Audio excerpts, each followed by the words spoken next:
மூடிக்கொள்ளும் போது பாவம்னா என்னங்க? இருதயம் வந்து கேடு உள்ளதும் தீர்க்குள்ளதுமா என்று சொல்லி வேதம் சொல்கிறது. இந்த பாவம் ஒருவனை வந்து பிடிக்குமானால் அவன் என்ன செய்வது தெரியாது. குடித்து சண்டை போட்டு ஒருவனை வெட்டுவது, ஒரு பொருளை அபகரிப்பது, பிற பொருளை அபகரித்துக் கொள்வது, எதை சொல்லுது? அவன் மாடு மனை பிள்ளைகளை அபகரித்துக் கொள்வது ஒரு பாவம் தான். சின்ன பசங்க பொய் சொல்லுதான் பாவம் தான். அப்ப பாவம் வந்து ஒரு பிடிக்குமானால் அதுக்கு பாவத்துக்கு வல்லமை உண்டு, அதிகாரம் உண்டு. என்னதான் செய்ய நான் அதுவுமே அந்த பாவம் என்னை மேற்கொண்டு என்னை செய்திருக்க வேலை நான் நினைத்து பார்க்கிறேன். போவேன், ரோட்ல யாராவது சண்டை போட்டா கூட அங்கே போயிட்டு ஏதாவது ஒரு வேலை பண்ணிடுவேன். ஆனால் யாரும் சண்டை போட்டா கூட இவனா வந்து போனாங்க.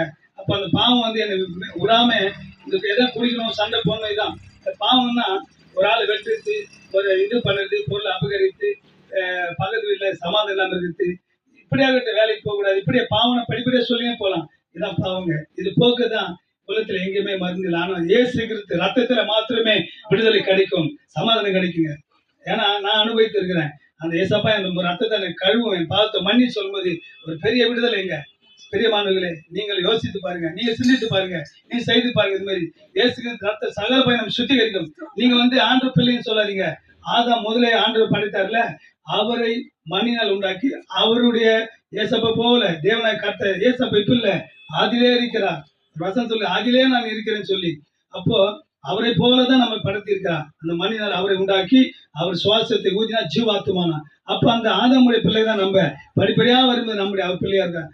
ஏனென்றால் அவருடைய சுவாசம் நமக்குள்ள இருக்கிறது. ஆனா அவருடைய பிள்ளையை நம்ம எல்லாரும் நம்ம ஆண்டை நோக்கி பார்க்கணும். இயேசுவே என் பாவத்தை மன்னியும், என்னை ரட்சித்துக் கொள்ளும், என் ஆசீர்வாதம். இதே தாங்க ஆண்டு உங்களுக்கு வலிமை அதிகாரம் உங்களுக்கு கொடுத்து உங்களை பிள்ளை அவருடைய பிள்ளையா இருக்கிறீங்க. உங்களை பரிசுத்தப்படுத்தி ஒரு நல்ல பிள்ளையா மாத்தி, செல்ல பிள்ளையா மாத்தி உங்களை ஆசீர்வதித்து உங்களை என்ன வேணுமோ அந்த பூமியை ஆண்டு அனுப்பித்துக் கொள்ளலாம். இயேசு கிறிஸ்துவுக்குள்ள சுகம் இருக்குதுங்க. எங்க ஓடுறீங்க? சுகம் தான் நிரந்தரமா கிடைக்காது. சுகம் இருக்கிறது, சமாதானம் இருக்குது, சந்தோஷம் இருக்கிறது, எதிர்காலம், ஆஸ்தி, அந்தஸ்து, பிள்ளைகள் படிப்பு, வீடு கட்டணுமா, உன்னை என்ன வேணும் இந்த பூமியில எல்லாவற்றையும் அவர் தர வல்லவராக இருக்கிறார். ஏன்னா அவருக்குள்ள ஒன்று நாங்கள் அனுபவித்துக் கொண்டிருக்கிறோம். பிள்ளை என்ன வேணும், பிள்ளை கல்யாணம், படிப்பு எல்லாம் அவருக்கு இருக்குது. எதுக்காக ஓடும் நம்ம பூமியில? அவருக்கு நான் அனுபவித்துக் கொண்டிருக்கிறேன். என் பிள்ளைங்க அது மாதிரி தான் ஒன்று ஒன்றா அவர் கேட்டு அவர் ஆசீர்வாதத்தை பெற்றுக்கொள்ளும். இந்த வியாதி கூட அவரு சுகம் தருவார். உங்க துக்கம் சந்தோஷம் மாறும். உங்க துக்கம் மாற்றி சந்தோஷத்தை கொடுப்பார், சமாதானம் கொடுப்பார். இது நிரந்தரமானது. ஆனா முடிவு வந்து ஒரு மனுஷன் 70, 80, 100 வயசுல இருக்கலாம். அதுக்கு மறிக்க வேண்டும். ஒருவேளை நாங்களும் மறிக்கலாம். இல்லை என்றால் இரவே ஆண்டவர் இயேசு வந்தால் மறுபாவோம். அதுக்கு மேல மறித்த முன்னோர்கள் உயிரோடு இருந்திருப்பார்கள். ஆண்டவர் இயேசு வரும்போது மின்னல் வானத்துல ஒரு செகண்ட்ல வர மாதிரி இந்த மறித்தவர்கள் பூமியில இருக்கிறவங்க மண்ணா போய், நீங்க நினைக்கல மண்ணாயிட்டு போய் எப்படின்னா அந்த மண்ணில அவர் ஆண்டு வார்த்தை போய் அவங்க உயிரோடு இருக்குமா? பாத்தீங்களா? நம்ம நினைக்கிறோம் பூமியில. இப்ப நம்ம நினைச்சு பார்க்கலாம், நம்ம எங்க தாத்தா மறிக்கிற அவர் இருப்பாரா? மண்ணாயிட்டு இருப்பாரு. ஆனா அந்த மண்ணெல்லாம் ஒன்னாகி உருவமாகி ஆண்டு வரும்போது அவர் தான் போய் அதில் நிற்பாங்களா? பாத்தீங்களா? இந்த பூமியில யாரை மறிச்சாங்களோ உயிரோடு வருவாங்க. ஆண்டு இயேசு வரும்போது நாம ரெண்டாவதா பின்னால போய் நிக்கணும். அப்போ ஆண்டு வார்த்தை எப்படி வல்லமை உள்ளது, அதிகாரம் உள்ளது. பாத்தீங்களா பிரியமானவர்களே? அப்ப ஆண்டவர் இயேசு கிறிஸ்து வரும்போது நமக்கு கேட்கல, மறித்து மன்னார்களும் கேட்குது. பாத்தீங்களா?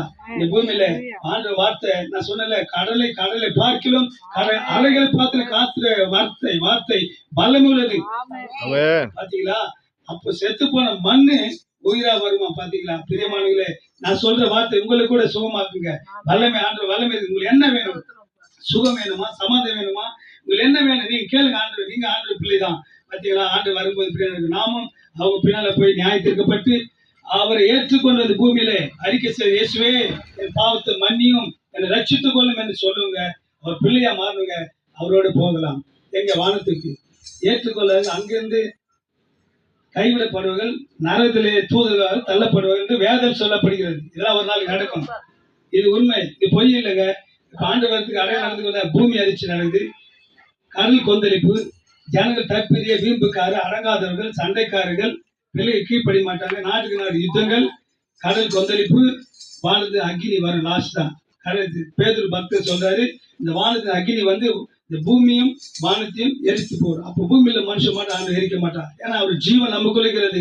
பெரிய மாணவர்களை மறந்து போறேன்.